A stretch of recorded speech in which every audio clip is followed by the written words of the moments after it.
to be the host of this bowl game.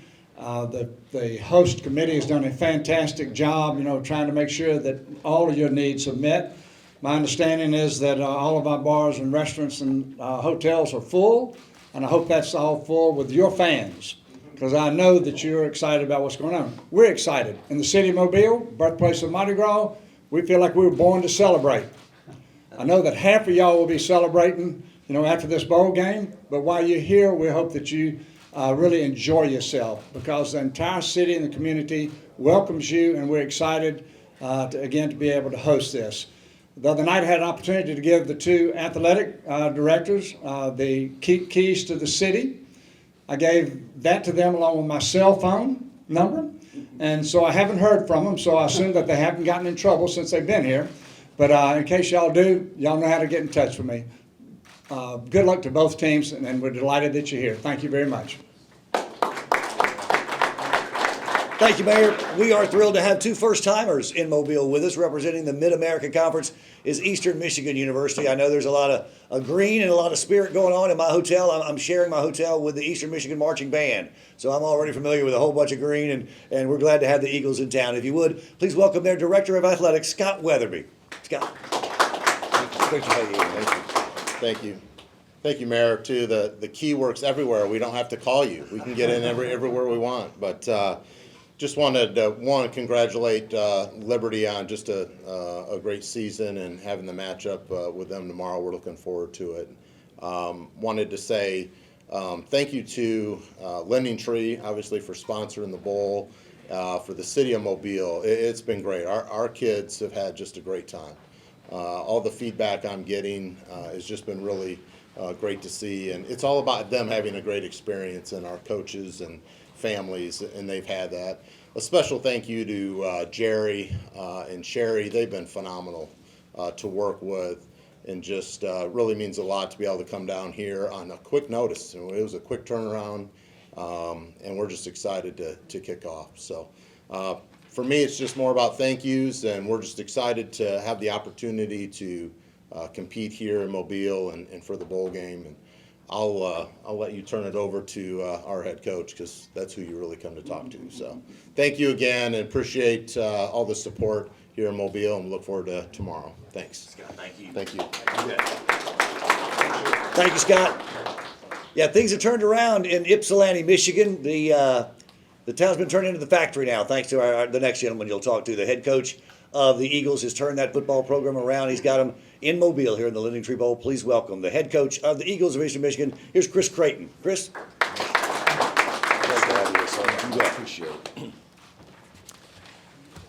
I, too, want to echo those sentiments. Really, really grateful for you all having us here. It's a big deal for us. We've been playing football at Eastern Michigan for 130 years. We've won one bowl game, and we've only gone to a handful. So when you talk about people who are excited about being a part of something like this, we are first in line. And the hospitality has been awesome. It's an unbelievable venue. It's the first time that I've been here. So we're super excited about it. We've played in a couple bowl games, but we haven't won one here recently. Our theme this year is to be different. And that's one of the ways that we can be different than 128 other years of football at Eastern Michigan. It's been slow but steady. Really, really proud of our team and of our university. And we're going to give you all we got. So thank you so much for letting us be here. Questions for Coach Creighton?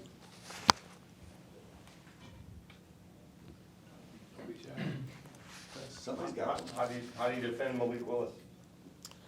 Hopefully there's lots of rain, maybe lots of wind.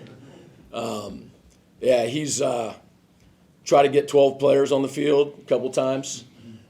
He's super talented. Got a chance to meet him at the opening of this week, and seems to be as good of a person as he is a player, and you just love that. A couple of our guys know him, grew up together in Atlanta, so that makes it fun too, when you know it's a really good human being who's so talented. And we've got a plan. Our defense has a lot of pride. He's a super talent, and when you can do it both in the air and on the ground, it makes it really difficult. And then I think one of the things is that when you play great defense, it still isn't good enough a lot of the times because he's so good at creating when things don't go exactly the way that they were supposed to. So it's a team game, and we're going to have 11 guys that are going to be working together to try to slow him down. But he is super talented. Coach, how much of a factor is bowl experience for coaches and players? It's a good question. I think having been to a couple before, you get an idea of the flow of the week. It's usually an opponent that you haven't seen before, so that's always new.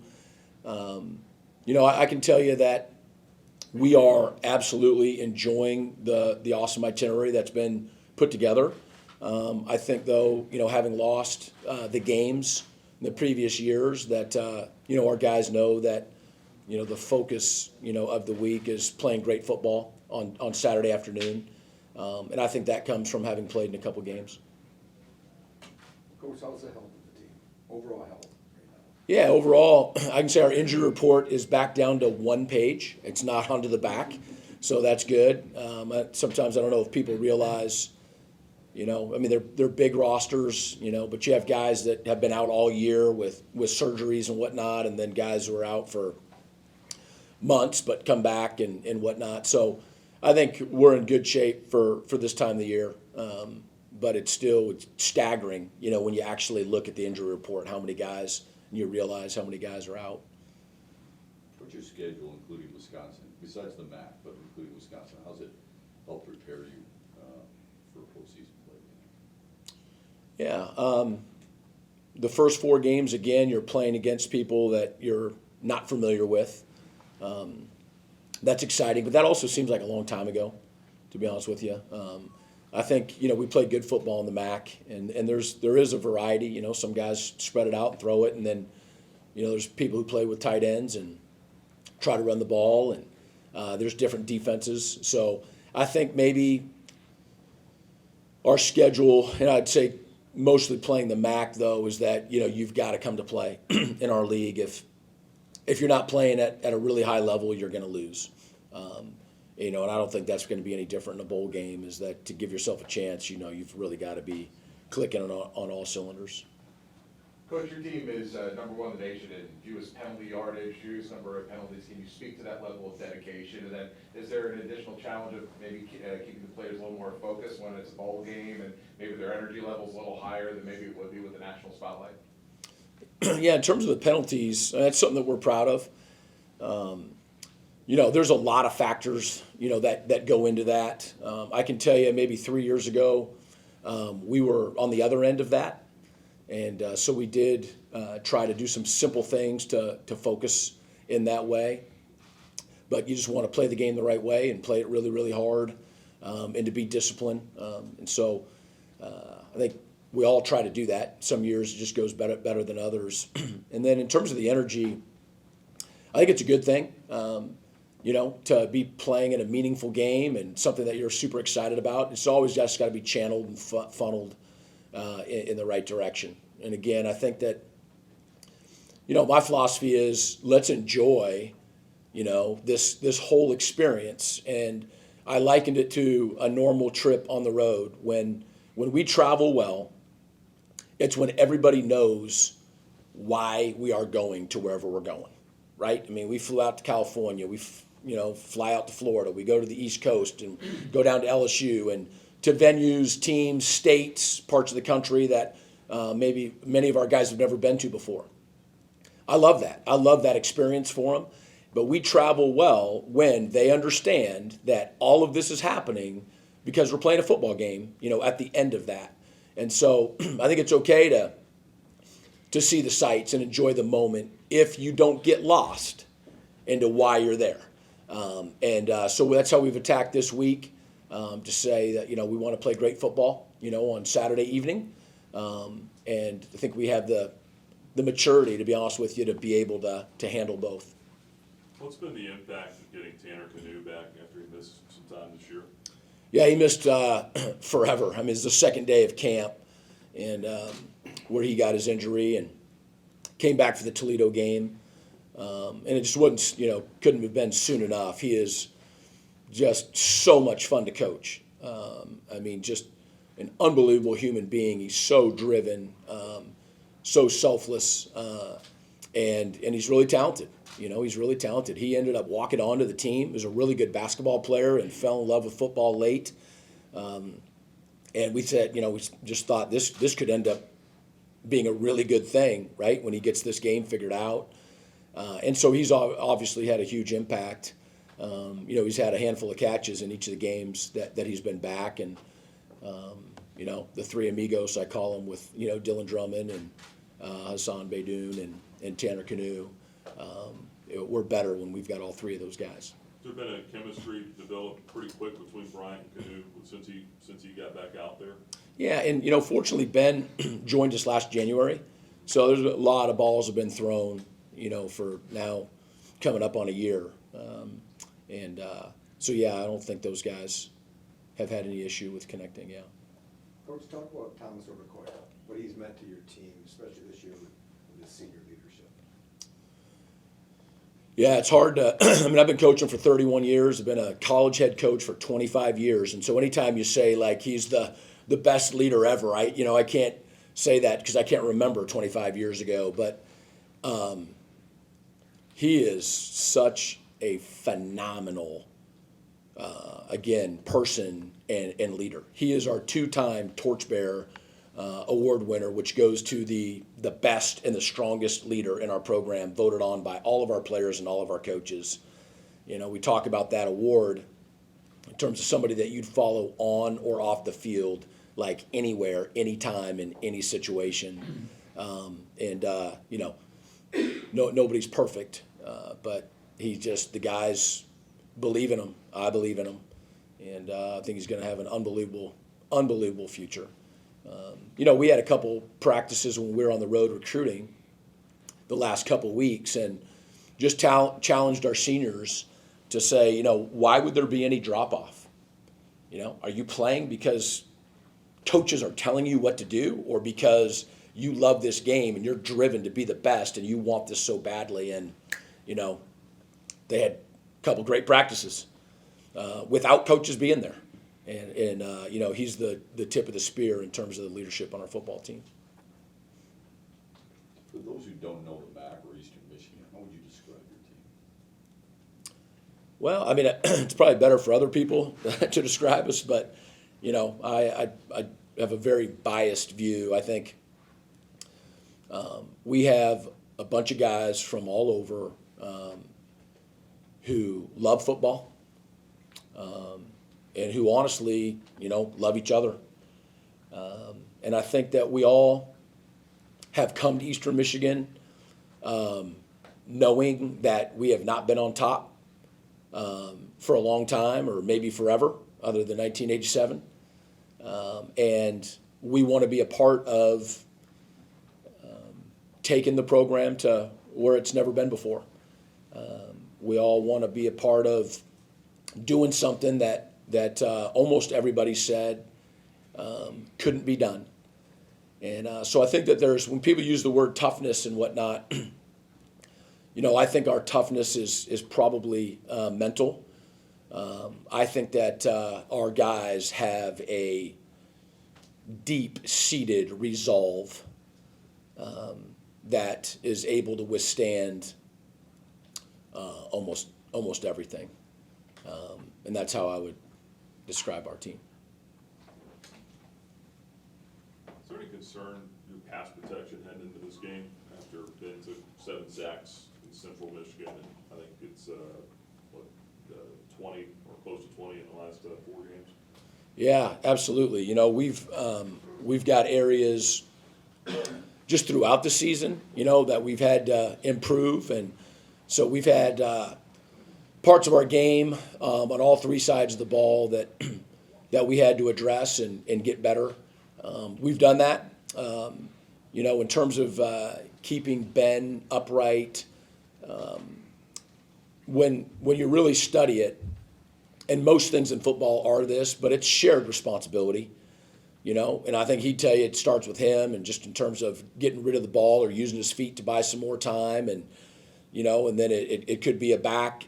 Sometimes it's wide receivers not getting open on time, and then sometimes it's communication or maybe a physical error on the offensive line. But when we study that, Ben's not somebody that is going to beat you with his feet.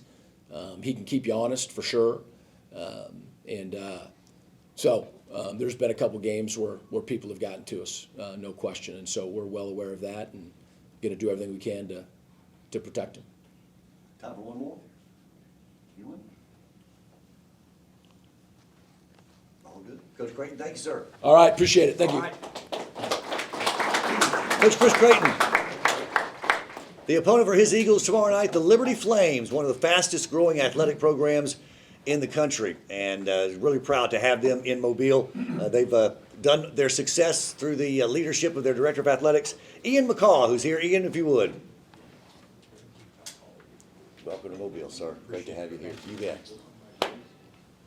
Thanks. Good morning. It's great to see everybody, and this has just been a tremendous week. I'd like to begin by thanking LendingTree for their sponsor, as well as the other sponsors of this bowl game. The committee has done a tremendous job, led by Jerry and Sherry and her team, have just provide us with a great hospitality this week. And on behalf of our coaches, staff, student athletes, and families, we've just had a wonderful time with the events and activities that have been provided. It's been really a joyful week, and we're looking forward to a great game tomorrow against an outstanding opponent in Eastern Michigan. So thanks to everyone for the hospitality and for making this a first-class experience for the Liberty Flames. Thank you. Thank you, sir. And the head coach of the Liberty Flames, well known. This is Hugh Freeze, who's Mobile's not home, but maybe closer to home. Close. Come on, Coach Freeze. Great to have you here, sir. Thank you so bet. much. You Thank bet. you. Yeah, I echo everyone's comments about this week. I'm thrilled to be back in Mobile. It does feel like home to me, and I've known Jerry for quite a while, and just compliment him and Sherry and Joe, who's with us at our hotel, who have done just an outstanding job of having a bowl week that's memorable, and love the service projects and seeing our kids serve the community and the other events. So it's been a great week for us, and I think the challenge is always on these weeks is to enjoy the week and yet focus on beating a very difficult opponent, and that's always my worry as a coach that keeps you up at night is you certainly want to have that balance, and hopefully we've had that balance, and we can play one of our better games. It'll take that. We haven't played particularly well, to be very candid, down the stretch, and we played some really good teams, so give them credit. But we're going to have to play one of our better games to beat this Eastern Michigan team, who plays with great discipline and poise, and they know exactly what they're doing. And we're excited, but thanks to Mobile, thanks to the town, it's been a great week, and we're excited to get to tomorrow. Coach, if you liked what you've seen out of your team, a couple practices down here? Liked one, wasn't crazy about the other, to be very candid, but I did like, hopefully we'll have a good day today. We looked a little sluggish in the first one. Yesterday was much better. Today, we're looking forward to getting to our walkthrough here in a little bit, and our run through, whatever we call it, and hopefully see things cleaned up.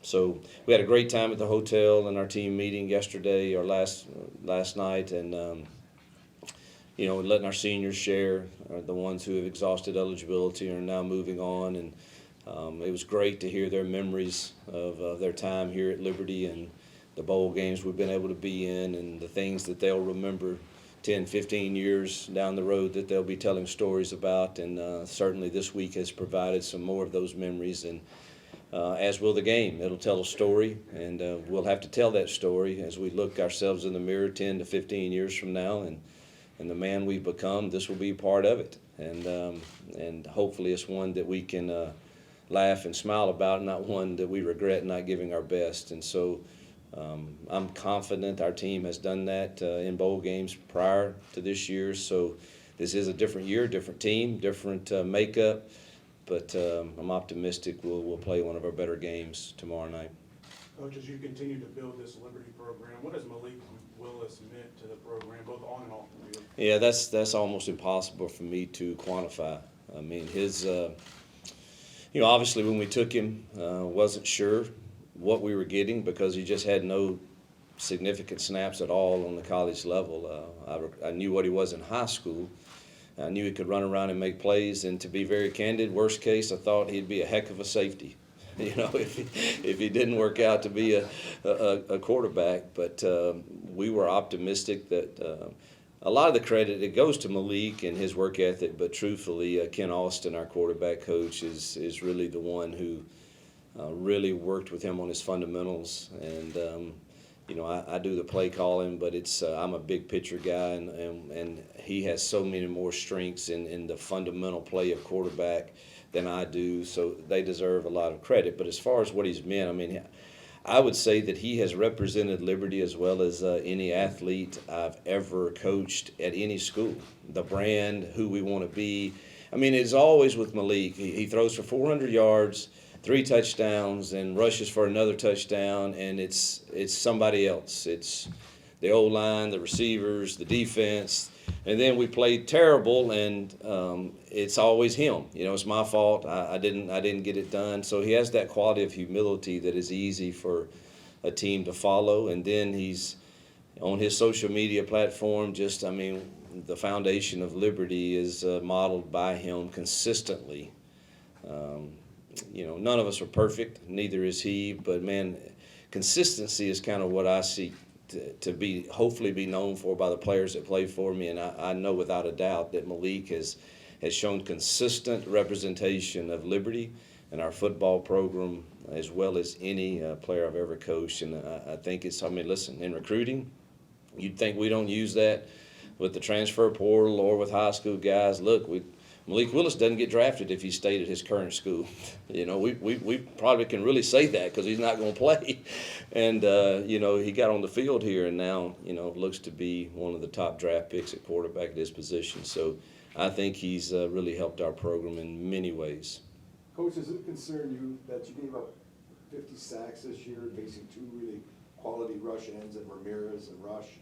Yeah, we've not protected him very well at all. And I think Coach Creighton said it as good, it's shared responsibility. The O-line takes the brunt of the criticism and stuff, but sometimes it starts with Malik. Malik set the protection wrong, or sometimes the receiver didn't run the correct depth on a route, and sometimes the running back blew his assignment, and then sometimes you just get beat in one-on-ones by a better player. And so when you're looking at 55 and 99 on the other side tomorrow night, you know that that's possible. Because that they're very gifted in rushing the passer. And so absolutely it concerns me. And, I think all of us as coaches, one of the first things you really want to try to do is protect your quarterback and stay out of negative plays that create behind the chain situations. And we haven't done that very well this year. What's been the biggest challenge to build a football program in Liberty? The biggest challenge is probably convincing players to come and see, because it's unknown to many places now. The brand has definitely grown with 2 bowl wins, and going to a 3rd one is definitely growing. But many are like I was, truthfully, when I got the call from Ian and I think my first response was, I may just stay here in the SEC and go call some plays somewhere or something. But then he just, his deal was just come and see. And Jill and I had been there prior to speak at Convocation. And so I knew a little bit about it. But until I really dug in to see the commitment level, the resources, the vision, the facilities, and then it was a pretty easy decision. And so I think that's the battle we've had is when we recruit a kid, because we have to recruit nationally pretty much, and you've got to just convince them, come and see. And when they do, we've got a legit chance to land them. And so that's probably the biggest challenge. It's not, listen, our administration is incredible. Ian is one of the greatest servant leaders I've ever been around. He's committed, as is the board and our president, and all of our administration is aligned with us in our vision to be one of the top non-Power 5, playing football schools in the nation. And I believe we can do that. Obviously, it takes great recruiting. And I think it's starting to, we're starting to even get better at recruiting. So, How's the injury report, specifically Ralph?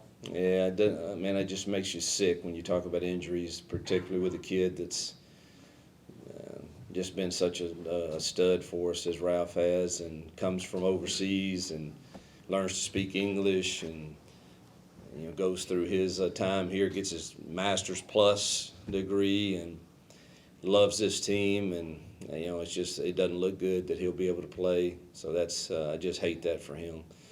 Obviously, we got the ones who've been out for a length of time that we've missed. Quentin Reese tremendously since his injury. We've certainly took a step back in some areas. So, but nothing new. Just the ones that have been out for the year are out, and then it doesn't look good for Ralph. He's trying hard. He's in treatment every time I walk down but it just he couldn't move very well yesterday.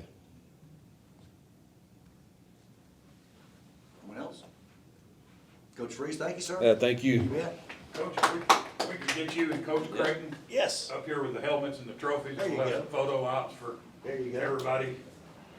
Reminder as well for media members, Barry has credentials if you need to pick those up as well. And again, tonight, Mardi Gras Parade, Pep Rally, Street Party in downtown Mobile.